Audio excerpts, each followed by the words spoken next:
What if everything we've been taught about fitness and physical health when it comes to entrepreneurship isn't actually supporting us, but instead it's secretly sabotaging our success? Studies show that 81% of entrepreneurs who focus on high intensity workouts actually increase their stress levels and decrease their cognitive performance, that big brain that we need to be successful. But yet we keep pushing harder and thinking it's the answer.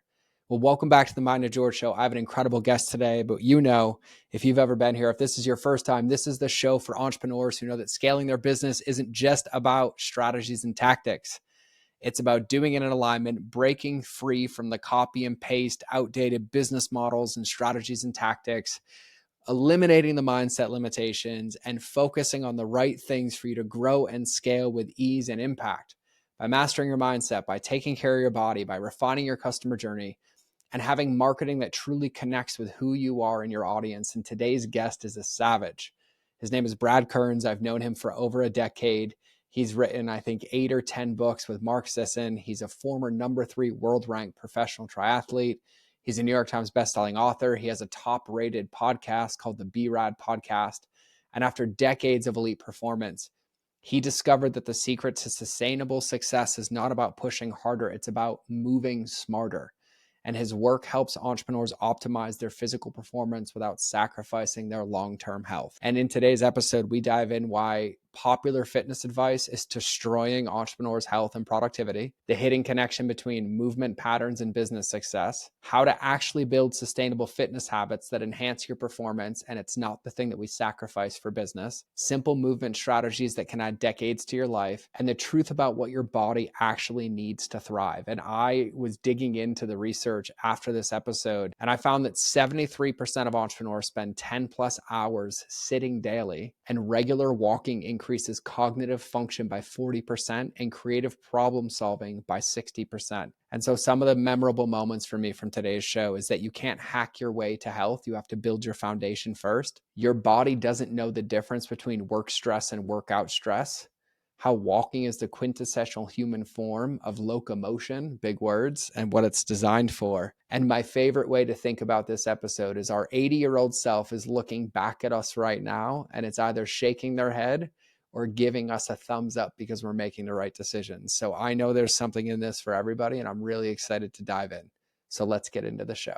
All right, everybody, welcome back to another episode of the Mind of George show. And today I'm honored to have a special guest. But before I even get into the intro, I'm going to tell you right now, we are going to break your brain on one of the most romanticized and marketed topics when it comes to our abilities as a human being. And truthfully, you've heard me talk about this a ton.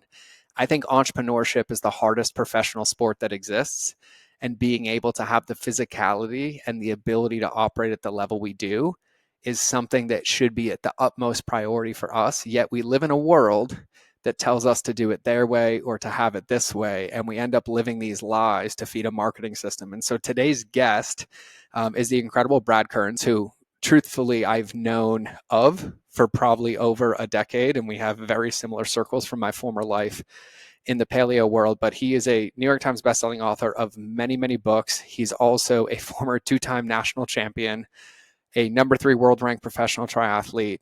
He's just basically the walking embodiment of health and alignment at the deepest level, and also leaning into his body's natural abilities and strengthening them. He has an incredible podcast called the BRAD podcast that's ranked in the top 10 of fitness. And he basically focuses on performance. And the way that I would describe it is helping us operate as naturally and efficiently as possible to get longevity and health and performance out of our life. And so I'm really, really excited and I'm honored to have him. So Brad, welcome to the show, my friend. Oh my gosh, dude, that is the best intro. It's better than reading my intro that I send to podcast hosts to read because I'm so clever and witty. But how can you top that?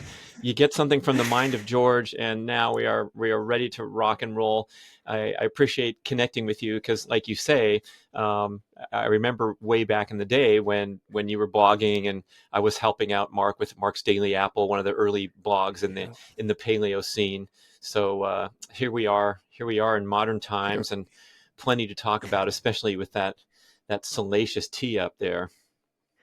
Yeah, the marketer in me loves it too. It's really funny. After the show today, I'm gonna go back in the archives and find all my guest posts on Mark Daily Apple from like over a decade ago. It would be interesting for me to read them. I'm way better at talking than I am writing, but I like forgot about those. So I love having worlds collide and worlds collapse back in where they are. And this is something that I'm actually really, really excited about because you and Mark have a new book out, and I have an entire storage unit full of all of your books that were like massively beneficial for me. But you have this new book out called Born to Walk, and I've watched people for years look at Mark and be like, I want to look like that when I'm here, and I want to get there. And it's been this big forefront. But I love the fact that we're all sold this lie that like we are born to run. And I think in the world that we live in now, personally, what I see a whole lot of is we might even be told that and sold that, but yet we live this lifestyle of entrepreneurs to where like we negate the most primary functions of our body, like the laptop life, the sitting in a chair all day. And so can you kind of break down that lie of like we're born to run and kind of start unpacking the premise of all of this? Yeah, maybe listeners are familiar with the best-selling book from 2009 called Born to Run. So our title was a cheeky takeoff on that sensation. Christopher McDougall wrote a great book. It's still on the bestseller list today, and it really was credited with further catalyzing the running boom, which has been going on since the 70s when Nike invented the elevated cushion shoe, which I'm sure we'll talk about how that allowed the masses to take off and run down the road for the first time. And then we have this massive marketing machine, like you mentioned, glorifying the participation and the completion of these crazy events like a 26.2-mile marathon. And then we got to watch Frank Shorter in the 70s win the Olympic gold for America, and that always helps boost sports into prominence. So we've been swept up into this fascination with the Homo sapiens ability for long distance endurance feats. And not to offend any evolutionary biologists listening out there, but we indeed have these amazing endurance attributes in our genetics. And we are the single most adapted endurance creature on Earth. So you can go on YouTube and there's a simulated race against a bunch of different animals. So they have on the starting line like the cheetah, the antelope, the human, the endurance horse, and the armadillo, and whatever. And of course, the cheetah's kicking everybody's butt after 200 meters, but then the antelope can smoke it for a mile. But if you get out to over 100 miles, especially in warm weather, the human can defeat any animal on Earth. Isn't that great to see? And isn't it great to see today's elite ultra runners and Olympic marathoners breaking these records and doing these amazing achievements? Kipchoge, the great African marathon runner, the greatest endurance runner of all time. We talk about him a lot in the book because, look, he runs a marathon in 2 hours. That's a 4 minute and 34-second per mile pace. So I challenge anyone listening to go to a running track and run one straightaway, 1/4 of one lap. So that's like 1/100th of a marathon, and feel what it's like to run a 4:34 mile. You would get dropped after one straightaway in most cases.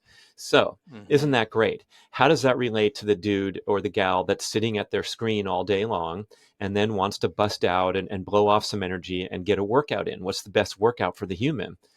We've been talking about this, George, for almost 20 years now, going back to the early blogging, like I said, and our genetic expectations for health, longevity, and well-being require us to, for example, engage in regular resistance exercise. It's very, very healthful for the body to sprint or perform brief explosive efforts once in a while, and then to get a bunch of everyday activity to the extent that as studies show from the modern day hunter gatherers like the Hadza, the human is designed to be in near constant movement throughout the day. That is how we, kick into our best optimal health. And so sitting is the new smoking research. We realize how bad it is just to sit at a desk.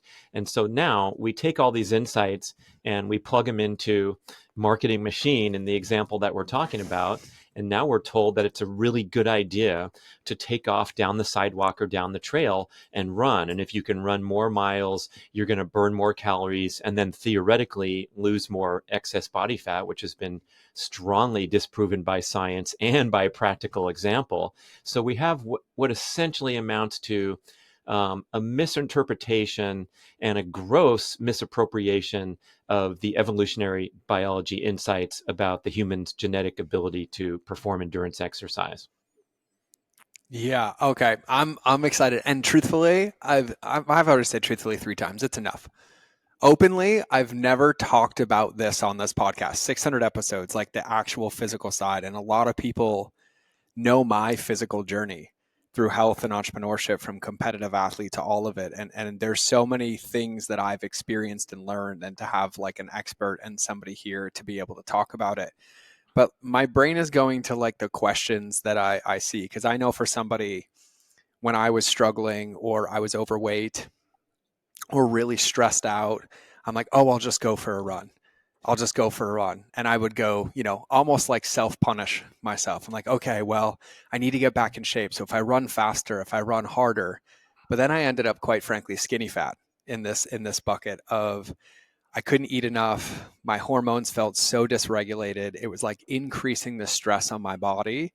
And so it was either like fully sedentary and locked in behind a laptop, or almost to the other extreme of like, I'm going to take that Marine in Mm. me. And I see this with a lot of entrepreneurs, and I'm going to try to make up for it. And I was overvaluing intensity and undervaluing consistency. And it's like this trap that we talk about. Like I even hear it in like what you're saying, because we're fed these marketing materials and these things. And the reason I'm sharing this is, I've talked about this on the podcast, but when I finally got a hold of my health, like 2.5 years ago, 2 years ago, it was like, I listened to you and Mark, and I read all the books, and like I was a big advocate and still am. And I like threw everything that I thought I knew out in the trash. And the only thing I started doing was, every morning I would go outside in Montana and I would walk for a minimum of 45 minutes. And then sometime in the evening, I would walk for like 15, 20 minutes. And I would just and I use steps, right? I was like, as long as I hit X amount of steps, like I just want to be moving my body. But it was the craziest thing ever, because like my energy increased. I started sleeping better. My mornings became clearer. And then in this journey of mine under the lens of weight loss, I'd had a 100-pound swing 4 or 5 times in my life. And then I turned 39 years old, and I have a six pack for the first time in my life. And I wasn't going to the gym, and I wasn't sprinting up a mountain. I was like, I was moving stuff on the farm and getting my steps every day. But it had so many byproduct benefits in my body. Like I could focus, like I had more sustained energy. It wasn't this like crash and put caffeine in. And so, what do you say to the people that live in that bucket? Because I think there's, to your point, there's so much science and stuff behind this, but it's like, it's hard. I don't have time. I think there's so many health markers underneath this for people when we fall into that sedentary lifestyle, or we forget about the fact that sitting on a screen and not moving our body is like biologically changing the function of our body, and almost like counteracting the things that we're trying to do. Yeah, I mean that modern lifestyle pattern kind of erodes our baseline foundation from which to launch ambitious workouts and ambitious training regimens. So we're poorly adapted because of modern lifestyle influences. And those have basically buried all these amazing genetic gifts where we beat the horse at 100 miles. They're buried under, you know, mounds of excess body fat and dysfunctional gluteal muscles and tight hamstrings and poor flexibility in the ankles, poor core strengthening, and all these attributes that cause us to run with poor form, get injured, and get tired is essentially what's going on with the running boom. And we can also extend the net out to things like CrossFit or the personal training game in general, and the gym culture, the fitness club culture in general. So what's being offered are these, generally speaking, with mainstream fitness programming, are really difficult, challenging, and stressful modalities and actual workouts that attract people who are driven, motivated, focused, goal oriented, type A, want to do things right, want to do something good for their body. And so they're drawn into this matrix where generally it's too tough and we're poorly adapted to do it. And we'd be much, much better off walking around like you describe a couple times a day, moving things around and kind of flying under the radar, building our human fitness back and counteracting all the sedentary time. But instead, we seem to want to hack, popular term these days, right? So we want to hack the process of fitness because we don't have 5 hours a day to dedicate to all the great things that we can do and all the great suggestions. So instead, we're just going to put on those shoes and bust out down the door, or drive down the road to the 6 a.m. spin class so we can crush a workout, get really sweaty at the end, high five the person next to us on the other bike, and then go put on the suit and go into the high rise building and spend all day sitting around and getting stressed out in different ways. So it's a flawed mainstream approach to fitness that is leading to recurring patterns of breakdown, burnout, illness, and injury. And we chose in the book to kind of focus intently on the endurance running scene because it's the most egregious example, but it could also be a title like Born to minimize exposure to CrossFit to the optimal level of once a week instead of 4 times a week, but that's too long for a book title. Yeah, yeah, and I think the one thing I want to harp on and have you unpack too is I think the underlying cause that I missed so long was the byproduct of that was the underneath the hood damage that was being done. Like the word that screams out for me is like inflammation, right? But Mhm. inflammation in the lens of my rest and digest or my parasympathetic sympathetic nervous system was never really resting or digesting. It was more so like elevated cortisol, extreme amounts of stress, and then I would stack it on top of it. But I think, I'm not a scientist. I'm just a former Marine and an internet hack who loves pink.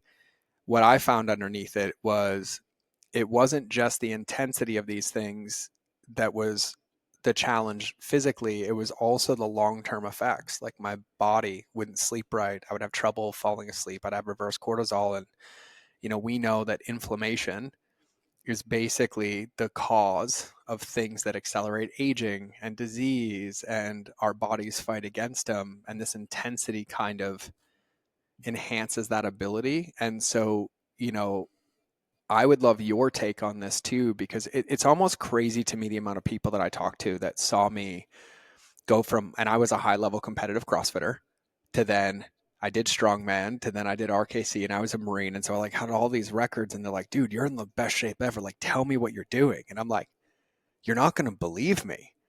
I'm like, I'm walking, like, and I'm doing some push-ups and some dips. But the benefit besides the physicality was like all the stuff underneath my Mm. body. Like my stomach issues went away, my stress levels came down, I was a lot more calmer and clearer. And I would just kind of love maybe your TED talk on inflammation and the underlying causes that are underneath all of these things. Yeah, so what we're talking about is the stimulation of the fight or flight response in the body, which is our genetically programmed way to survive the selection pressure of evolution and get here today at the top of the food chain as humans. And so the fight or flight response is a wonderful mechanism that allows us to achieve magnificent feats of performance in the conference room presentation at work, and also to go into the CrossFit gym and climb to the top of the rope and do 20 box jumps, and then go sign up for the local half marathon and cross the finish line and raise your arms in triumph. So all that stuff's good. It's the chronic abuse of the fight or flight response that is the essence of the health destructive effects of a high stress modern life, because the body does not know any difference between what the stimulus is. It just knows the stimulus, and then we respond with stress hormone production. So the proper way to exercise the body and to become fit are, like I mentioned, these brief bouts of high intensity exercise that are over with and allow you to quickly come back to homeostasis as these adaptive hormones flow through your bloodstream, testosterone, growth hormone. So a properly conducted workout is what gets you fit, strong, healthy, six pack, energetic, focused, all those great things. Same with a proper approach to your entrepreneurial career, where the glorification of burning 80-hour weeks because you're on startup mode, you're probably going to get your ass kicked by someone who's burning 43-hour weeks with a really strong team in place and good communication skills, and not having difficulty delegating and all those things that bury Yeah. people when they think grind, grind, grind, which again is glorified in the entrepreneurial world, just like the grind is glorified in the fitness game. And we see this term crushing workouts when you go on social media and someone posts up their details from their GPS watch and they say it crushed another workout. Well, let me tell you something. The elite athletes in every sport are not really in the mode of quote unquote crushing workouts. What they're doing is they're training below the radar. They're extremely genetically gifted and highly adapted and highly conditioned. So they might be working really hard. And you can watch on YouTube now. They have the workouts of all the great Olympic track and field athletes. I love studying what these guys do.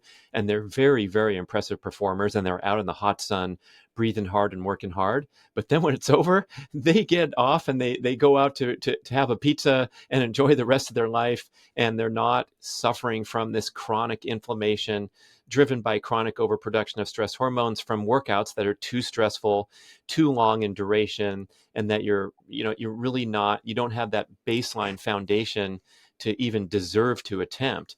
But you can do it because you get jacked up on those stress hormones and bring your body, just like your military career.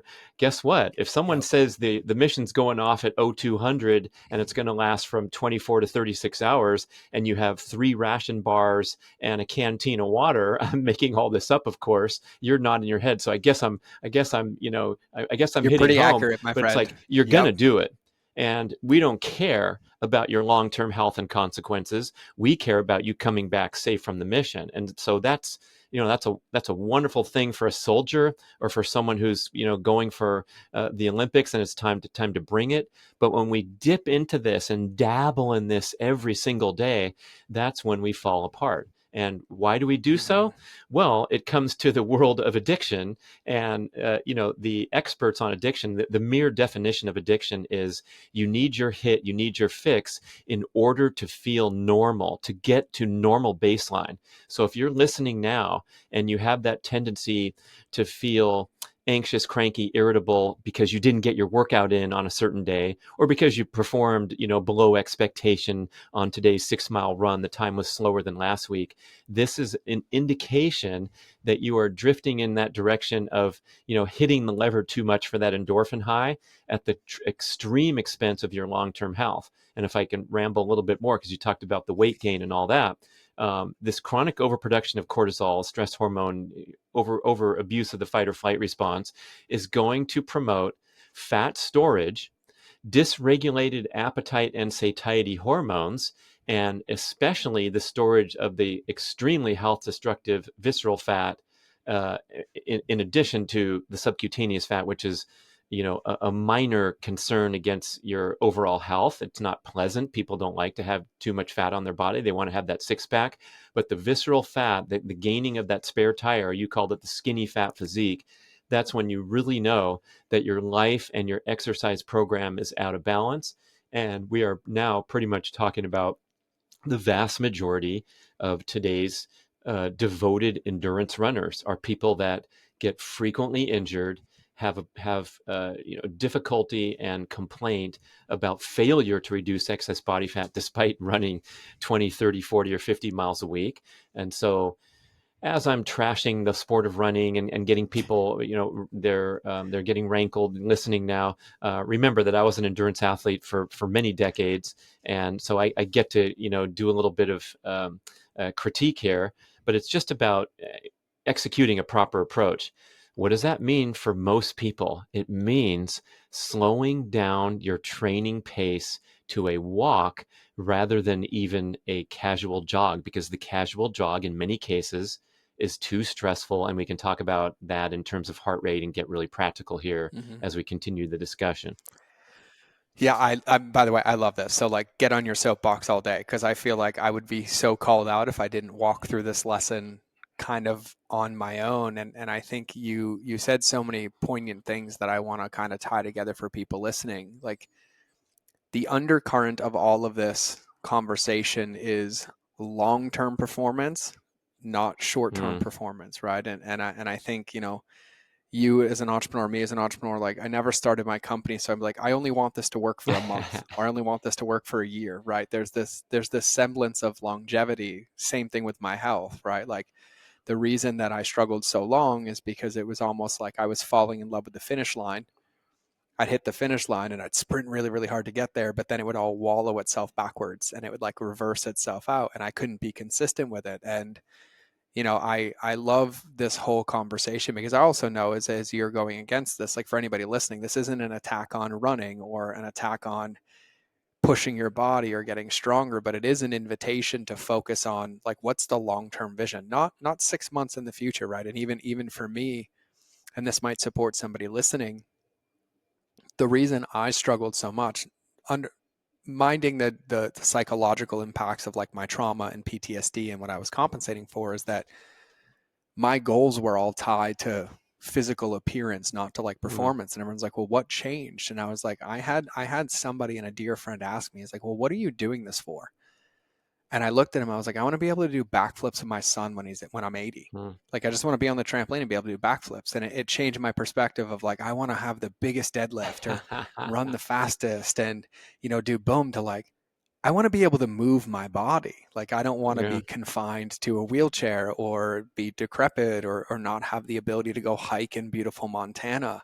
And I Yeah. think this is an invitation for longevity. And the part that was the biggest struggle for me is like the guy who was a Marine and as a competitive CrossFitter who ran 3 miles in 15 minutes at, 200 pounds was letting go of the world's understanding of like my fitness goals and like the ego that's attached to it and being like, well, yeah, but like they're not going to come to my funeral based on how fast I ran a mile. I'd rather just extend the length of my funeral out a decade and have more health. And so there was even this surrender aspect of like, I'd Yeah. rather be the guy that can go walk 15, 20,000 steps a day and do it every day and hike all these mountains here than be the guy that's going to win every sprint or deadlift. Like, do I have a need to deadlift 600 pounds? Like, yeah, maybe I need to flip a car off somebody, but like, maybe I'm okay Uh, with 350.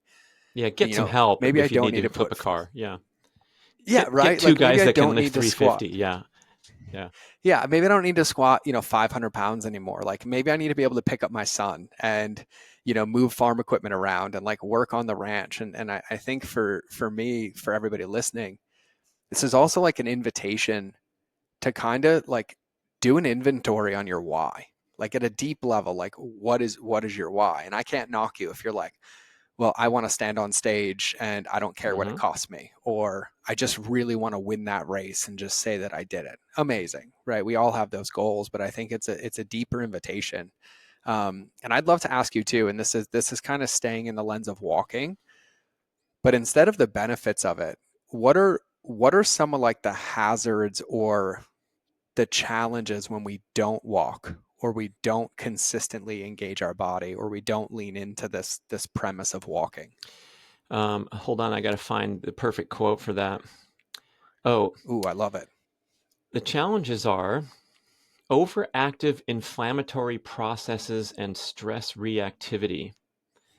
So, what that means is when you're sitting around and you're not getting sufficient movement, I'm not talking about slamming enough workouts per week where you put up big numbers and entered into your calorie burning meter. I'm talking about when you are engaged in, too much stillness and too many periods of, lack of movement.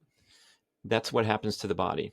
And so you're Mm, basically, as the analogy, I think it was Dr. Herman Ponzer, the author of the book Burn, is the one describing this that I'm quoting. It's kind of like when the firefighters are at the station and they're not getting enough real calls. And so what they do instead is they come over to your house for practice. And so they kick the door in and they spray a bunch of water up into your upstairs level and bash the windows out and drop the rope out to pretend that to rescue someone and all this stuff, and then they say thanks, we'll be back tomorrow because we have nothing else to do. So it's like the immune system and other systems of the body that have gone haywire because they're not in movement. And it's a pretty interesting way to look at it because we hear this sitting is the new smoking, sitting's really bad for you, but we don't really quantify what is going on. And so I love that quote. And another way to look at this, or an analogy to think about, we wrote about this in the book. Think about the genetics of different species. So we have the Panthera leo, the African lion, apex predator of the planet, right? The lion has been known to sleep for 21 hours per day, typically. And then they get up around sunset. The reason they sleep so much is they have really poor heat dispersion mechanism, so they have to sleep through the hot parts of the day. Then they get up around sunset. They launch a brief, savage, all-out attack that never lasts for longer than 30 seconds because their genetics are very fast twitch, explosive animal. And then often they succeed. If they don't, they go back to sleep. But if they succeed and they feast on their prey, they've been known to sleep for 24 hours after a feast. Then they'll get up and do it again. So that's the lion living his or her best life. The human, on the other hand, like we see with the Hadza, is designed to be in this near constant movement so that the immune system will function correctly, that your fat burning mechanisms will function, your appetite, your satiety hormones, all these things. And that's where we hear these success stories about walking, where it doesn't burn that many calories. Sorry, George, you got back from your farm chores and you burned, 114 calories. Geez, that's only one bite of a Twinkie. But we now know from emerging research and people really banging this drum hard that it's not, the calories in, calories out is an extreme oversimplification of what's going on. So you want to balance those appetite and satiety hormones, and actual, fat reduction and successfully keeping it off is a question of hormone optimization. I can put those in quotes too, so people remember it's not about portion control and slamming one more workout, because if you burn 600 more calories per week times 50 weeks, gee, that's 30,000 calories. Yeah. I should lose 9 pounds a year for the next decade and be Rip City when it comes down to it. The body doesn't work that way. So that's the answer to the problem with a life of stillness and disregarding that basic need to move. And a lot of experts, Katie Bowman's one of my favorite, author of Move Your DNA. She places general everyday movement as a higher priority than adhering to a devoted fitness regimen.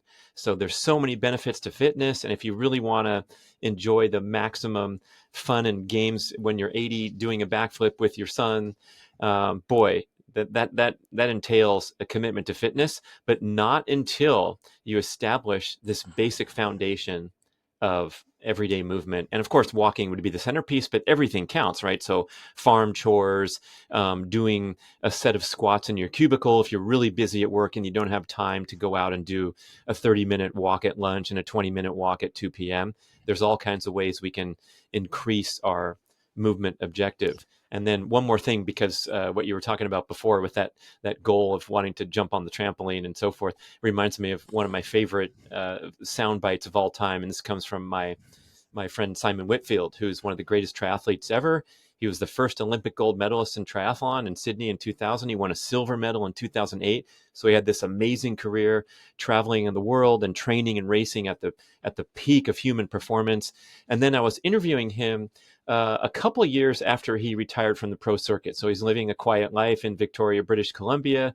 And I said, Simon, tell me about your training schedule now. What are what's your fitness regimen like? I'm sure you're not going crazy like you used to. And he says, Brad, today I'm coached by my 80-year-old self. And I'm just I love smiling, that. going, that is pure genius. And so your 80-year-old self is looking down on you right now, and he's either shaking his head or he's giving you a thumbs up. And so we want to honor that 80-year-old self when we make our training decisions. And I'm speaking directly to the most driven, focused, goal-oriented people out there who think that crushing workouts is going to somehow pass the muster from your 80-year-old self, going, what are you doing, you idiot? And all the guys in the NFL who are now walking with canes at age 47 and 53, and all that tragic example that we see from athletes just putting it out there to the extreme. Same with soldiers, I'm sure, and people that just Yep. go for it and have the most juice, the most competitive intensity. And I will share personally, like as you mentioned, I was a pro on the circuit for 9 years in the sport of triathlon, and I wanted so badly to be the best, to win, to get recognition, to make more income, because the faster you go and the higher your place, everything's predicated on squeezing out that one last ounce of performance where you can move up from fourth place to be the winner. And so I was willing to do whatever it took, and I pushed my body so hard. And then I realized about halfway through my career that this is not really the path to success when it comes to a really honest and authentic and graphic competitive field like athletics. It might have worked Hmm. on your startup phase when you were indeed working 80 hours a week and shaking your head when Brad made a disparaging comment about the 80 hours a week. Yes, sometimes grinding your way through passing the bar exam because you studied for 13 hours a day for 6 weeks straight, like my two elementary school buddies that are, both lawyers. And I remember those days when I was training really hard and they were training really hard in the UCLA library without break, except for a muffin at 5 p.m. Guess what? That is the path to, that short term extreme goal performance, just like your mission that started at 0230 and lasted for 24 to 36 hours. But now we want to have a conversation on the podcast about what is the most sensible way to nurture fitness, health, well-being, and healthy body composition. Then we have a Hmm. completely different protocol to consider. Yeah, I love all of this so much, and I want to get into some practical tips too because I have something to share. But with what you just said, for everybody listening, I think it really comes down to what do you genuinely value, right? Because I realized that a lot of the things that you're talking about, even when I was in the Marine Corps, those nights were real, and sometimes it was 72 hours or 84 hours. But I've been out of the Marine Corps since 2014 now, and I'm still friends with a lot of them. And actually, right before we jumped on, my buddy was over here as a former IFBB pro bodybuilder, like heavyweight, like crazy, crazy dude. And we were having the same conversation about that short term gain, never really understanding the long term damage and Mm. like how much time. Like it took me and some of my friends a decade to like rebuild and re-strengthen and come Oh back, yeah. what's here. And so I think for everybody listening, it's really having an understanding and an integrous conversation with yourself about what it is that you truly, truly value. And this is not to knock you if you value getting your pro debut card or running, an ultra or doing all of those things. But I think it's going into it eyes wide open with having an understanding that there's a cost and a benefit to both sides. And Yeah. and I feel blessed to have the perspective I have, but it did take me almost losing both my legs and, navigating traumatic brain Mm. injuries for me to even go through that process because I'm like, here's how I'm going to recover my legs. I'm going to train really, really hard. And, Mm. and now I'm going to spend the rest of my life in massive physical therapy and activity to be able to strengthen them again. And so I think it's just a values based conversation. No right or wrong, no judgment in it, but like really getting into Well, it. here's the other thing. We have become so smart today with the increasing sophistication of athletic training that even the best athletes in the world are no longer making this devil's bargain where that's what you got to do to win the Olympic gold. My friend Mike Scannell, who's the coach of Grant Fisher, the number one distance runner in America right now, he got 2 bronze medals at the Olympics, the first time an American had won anything in long distance in decades. And last month, we're talking in February, or a couple weeks ago, February 2025, he broke 2 world records in the span of a week in indoor track, the 3,000 and the 5,000. And when you talk to his coach, everything is so carefully plotted out where he's never going into that deficit mode that most recreational runners and CrossFitters and gym goers are in and out of all winter long and all the time. And they're getting over bronchitis and then they're catching something else and then their knees feeling inflamed. But the best runners are so smart about their long-term progression that even they are not dipping into the well. They're just carefully nurturing an increasing level of competency and then racing for the gold and for world record times. But it now requires a healthy, balanced human to be able to compete with the very, very best. I'm thinking of LeBron James too, who's like pushing 40. He's been playing in the Mm-hmm. league for 20 years and he's still flying high above the rim and, at his peak athleticism because of his, you can read the articles about his extreme devotion to Yep. training and fitness, and he spends $1 million a year on his body care and all those interesting tidbits where, today the sophistication is so much greater. And hopefully, if there's any military leaders listening, I hope you're taking better care of the soldiers because you hear so much of this garbage about, you developing compartment syndrome that was so severe. Why didn't they stop Yep. you at level 1 of your progression to level 10 pain and say, hey, we got to take care of this guy? But Yep. things are changing overall. And I love Mm-hmm. to see it in the athletic world where these guys are taking better care of their body in the off season. And I had an NFL Yeah. player named Isaac Rochelle on my show a while ago, and he was talking about his off season regimen. He goes, well, I go to yoga class 4 days a week. I'm like, really? This giant, explosive defensive end is out there, unrolling his mat next to the Lululemon girls in Southern California. And it's like, okay, now we're at the cutting edge of NFL football. When you have guys Hmm. dedicating themselves to yoga in the off season and touting the benefits on a podcast, that's when we're looking good. Yeah, yeah, and I'm really glad that you said all of that, because the thing that I wanted to share, because I want to get into some practicality for people here, but the undertone of this one for me is that even in this conversation of everybody listening, if you go back and listen to any of the things that Brad has shared around running and interchange the word business success Mm. or entrepreneurship or anything, the lessons are the same. It's the same thing. It's like even in entrepreneurship, we watch people chase the hockey stick and then a year later they're out of business. But it's that sustainable long-term growth, or even with our skill sets of like, the 10,000 hour rule. Like you can't do that in a day, but like it's this consistent reps over and over. And the reason I share this is because I personally have lived through the benefits of walking. It's almost like it's my new non-negotiable. It doesn't matter. Like I'm walking every single day, but there were periods of me navigating life and business in this weight loss journey where I didn't have 60 minutes to just Mm. get on the treadmill. Like I'm a single dad, I'm navigating this, I'm navigating travel. And I think you're going to really appreciate this. So what I would basically do is in every bathroom in my house, I put a pull-up bar above it and I had a dip bar outside. Oof. And so every time I peed, it was 5 pull-ups, Love it, 5 man. dips, 5 push-ups, and 5 squats. And every time I went number 2, it was 10. And I drink a lot of water. Well, I realized throughout the day, there were days where I was doing intermittent sets totaling up to like 200 dips and 200 pull ups, but only 5 at a time. Yeah.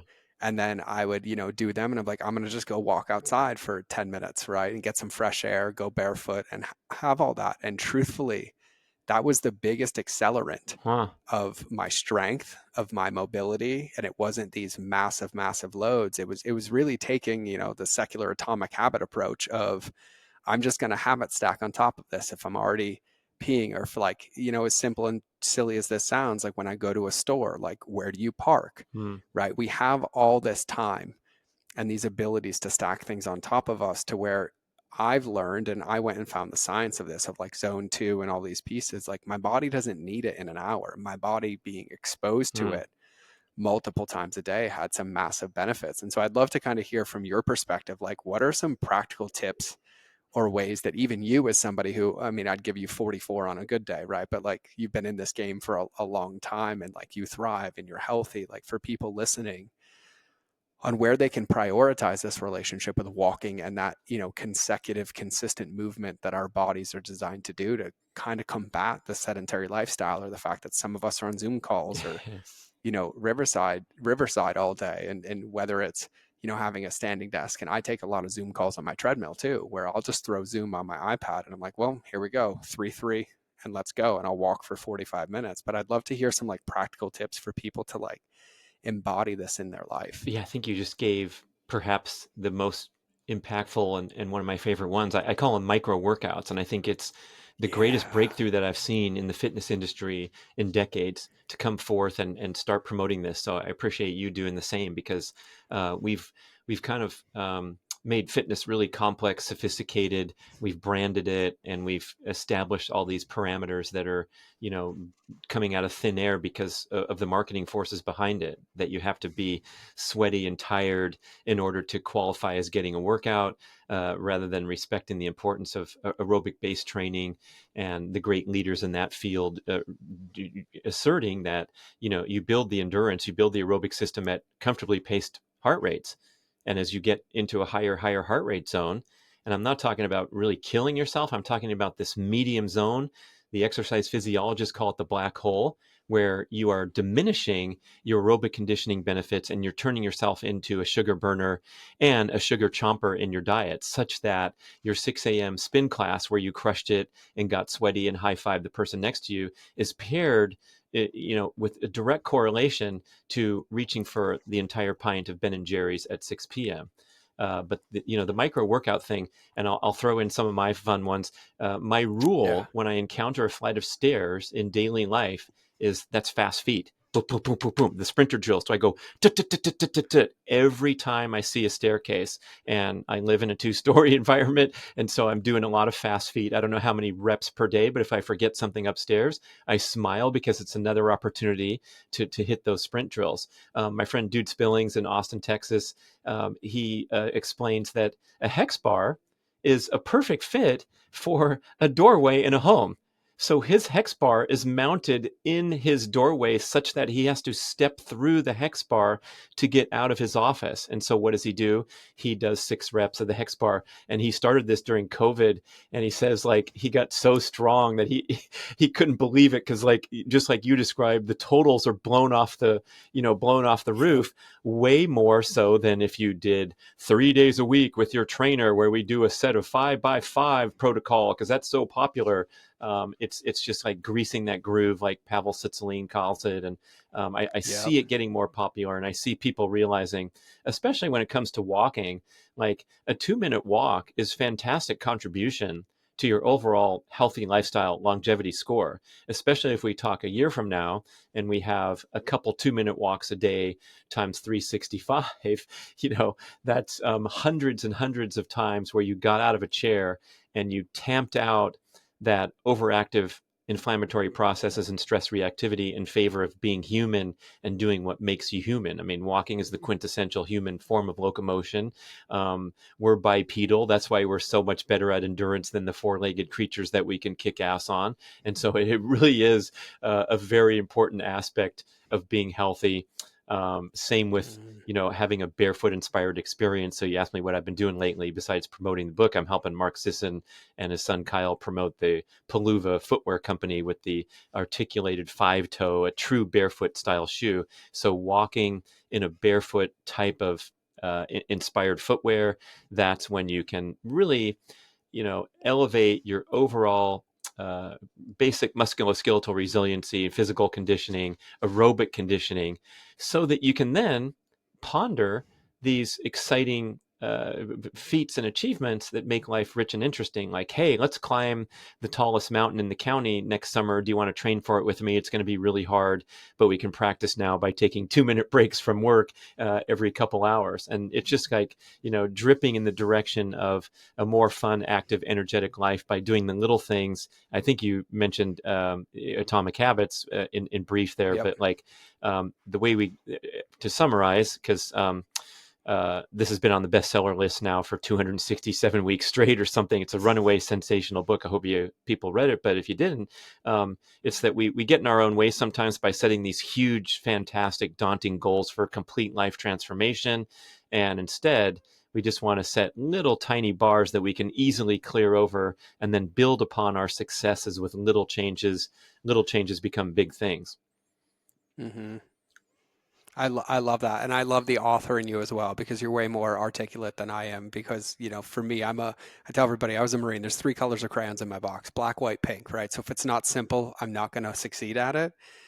But I think too, even hitting this, and I'm not a sports fan, but I always joke with people that base hits win baseball games, right? And Mm, we talk about the compound effect of these little moments and these little things that add up. And I think the last tip that I would share for everybody is also there's the internal game of the way that we see it, but there's the external game of our environment that dictates the level of our success. And there's so many little nuances that you can do in your world of where you place things, where you park, mm, taking, and putting perfect push-ups next to your bed or a hex bar in your door, or for me, even now to this day, outside of my bedroom, I just have my dip bars. They're just freestanding dip bars. And I see it in my mm, unconscious 300 times a day. And I can't walk by it without like 2 dips here, 3 dips here, or, even when you're, in the office, or if you work in a corporate environment and you're going to email somebody across the building, like walk over there and talk to them. And I think for me, it's an invitation for everybody listening to get creative about those things that would help you,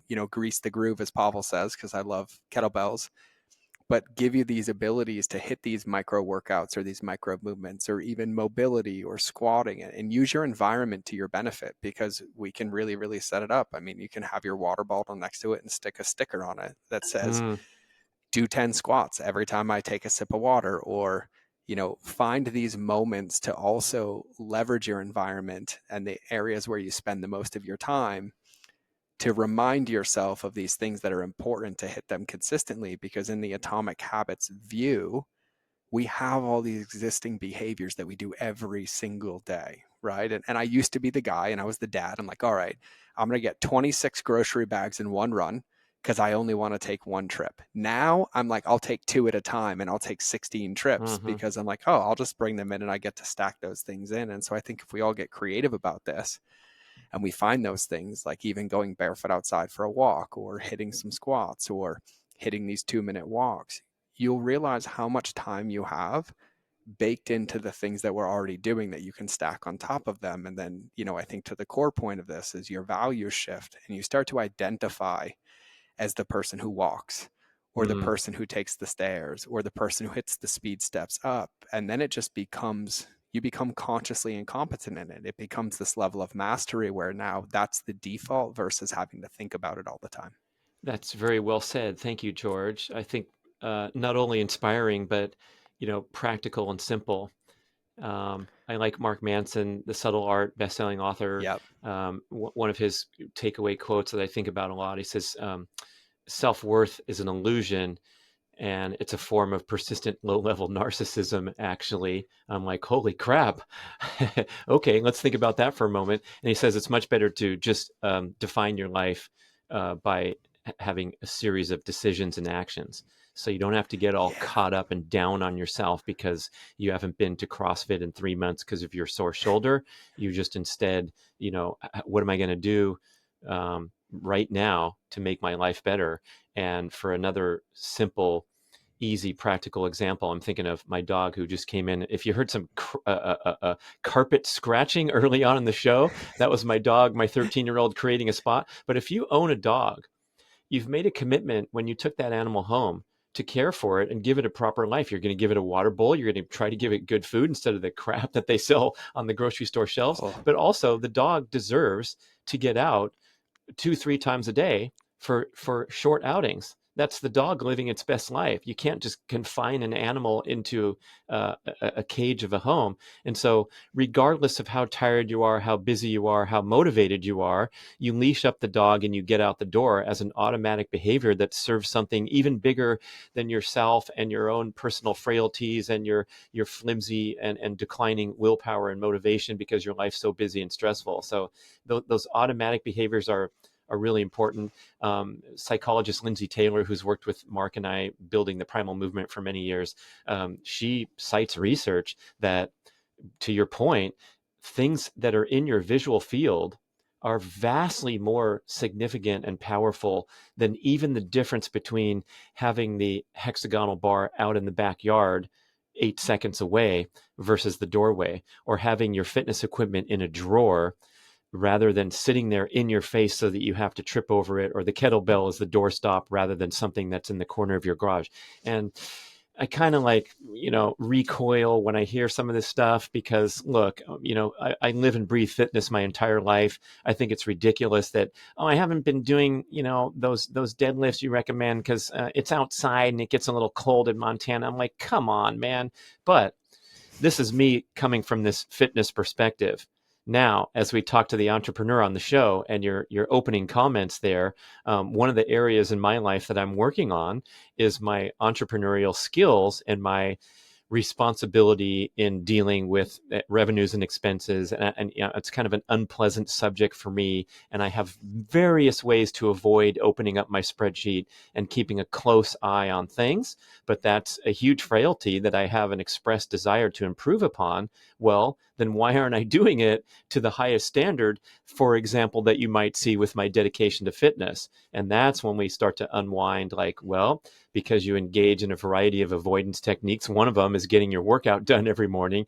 And I got processed on my own show by this behavior peak performance expert named Thais Gibson. And I was just, she was asking me like, well, do you have any trouble motivating yourself to work out and train? I go, of course not. I've been doing it since I was 7 years old, And she goes, okay, but you've expressed, some different goals about being more, economically responsible and building wealth and freedom and all these goals that I have written down. And she goes, well, let's process you right now, Brad. So the rest of the show was me getting, brought to stage on the podcast and identifying that when you behave in a manner that's different than your stated goals and values and beliefs, that is the very definition of self-sabotage.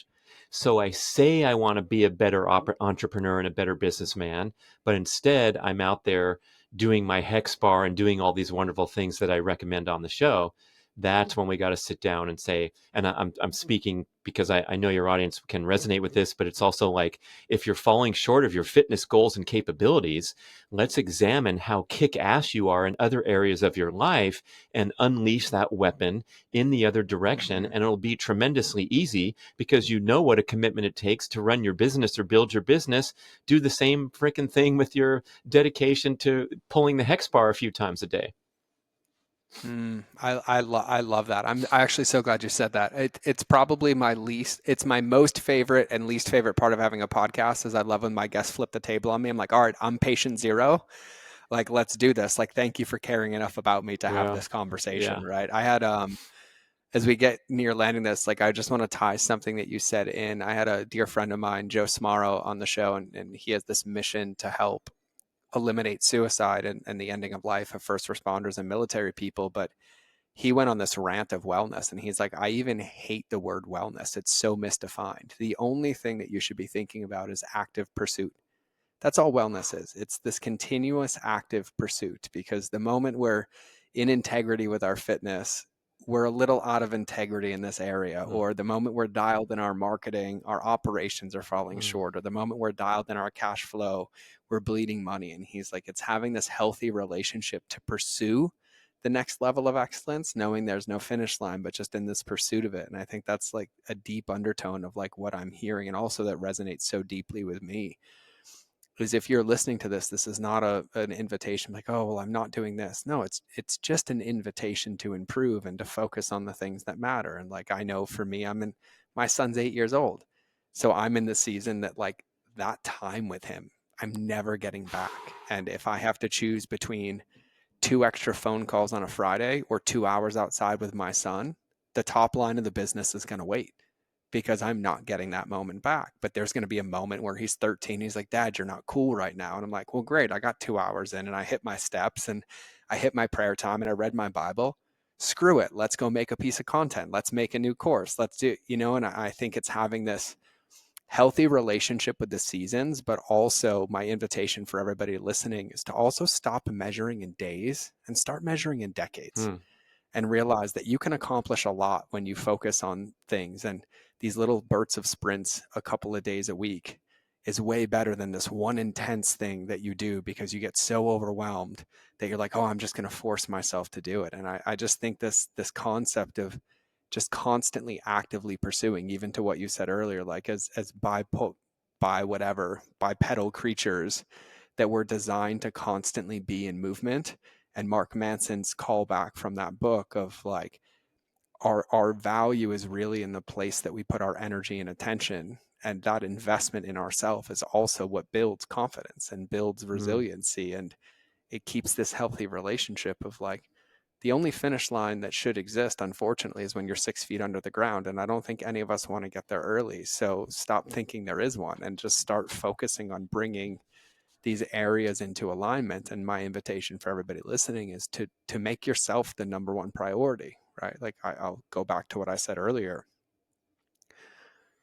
I don't think we spend enough time acknowledging the load of life and the chaos of the world that we live in and the stressors that we're surrounded by and like what it takes to be an entrepreneur at any single level or to run a team. But I know as a parent, if I don't sleep, I'm a bad dad. If I'm super, super stressed out, I can't be grounded and present with him. And there's this level of investment in self at the deepest level of like our core health, our core movement that breeds this ability to be calm and to think clearly and to be focused. And I think just walking and giving ourselves that gift of this physical health is like one of the best ways to get there. I don't know, you look, you want to Love say it, something. man. I'm going to shut Yeah, up now. you can't go wrong when you're walking. Yeah.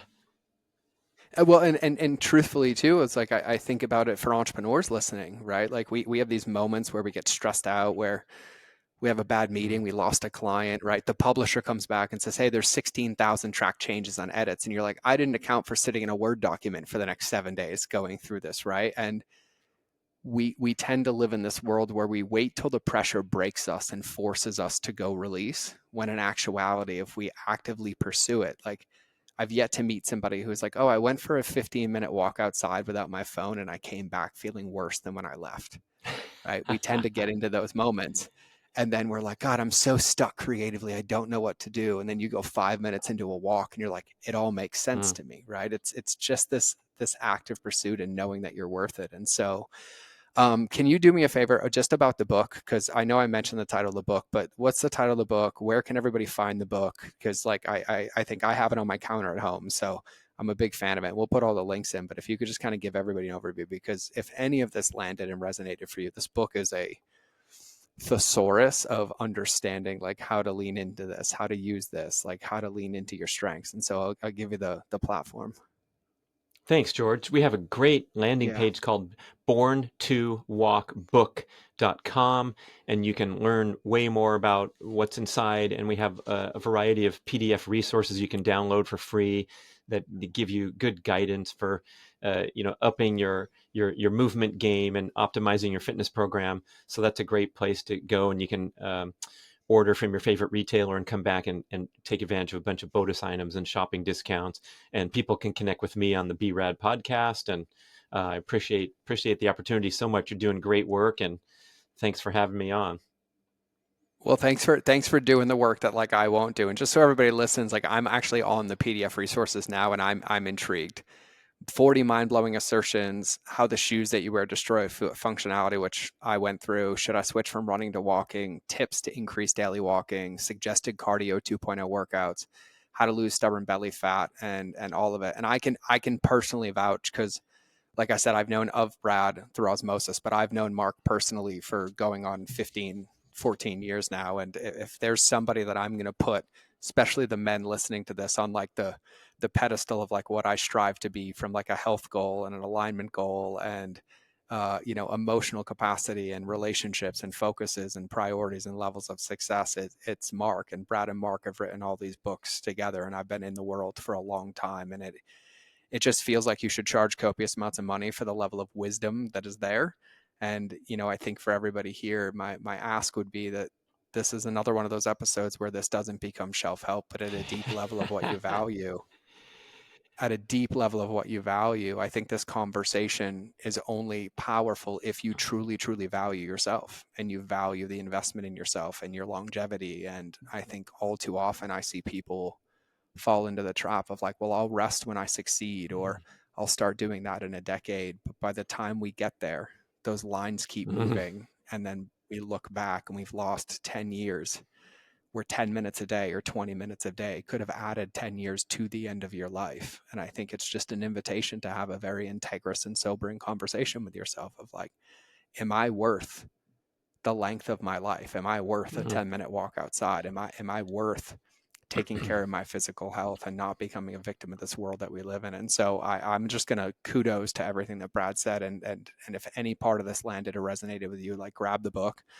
Definitely check out Brad's podcast as well. It's in the top 10 in all of fitness. And based on what he shared today, like you talk about performance, physicality, mindset, relationships, behavioral psychologists, and people that have been on a show, it's probably a giant resource for you if any of this landed. And so in my fashion, if you're listening to this and anything landed too, connect with Brad, um, and send him a thank you. Let him know what landed. Let him know what resonated. Ask him any questions, because I also know that him and Mark have a heart of service and are really, really passionate, but has also lived this lifestyle. And so the one last note that I want to leave everybody with is the other thing in listening to this, if any of this did land, I think the other hidden trap that I see is that people fall into this isolation bucket. And I think the success of your health is predicated by your community and sharing this with people. Like it's way more fun to walk with a friend or have goals with a friend. And so if any of this resonated, also spread the love.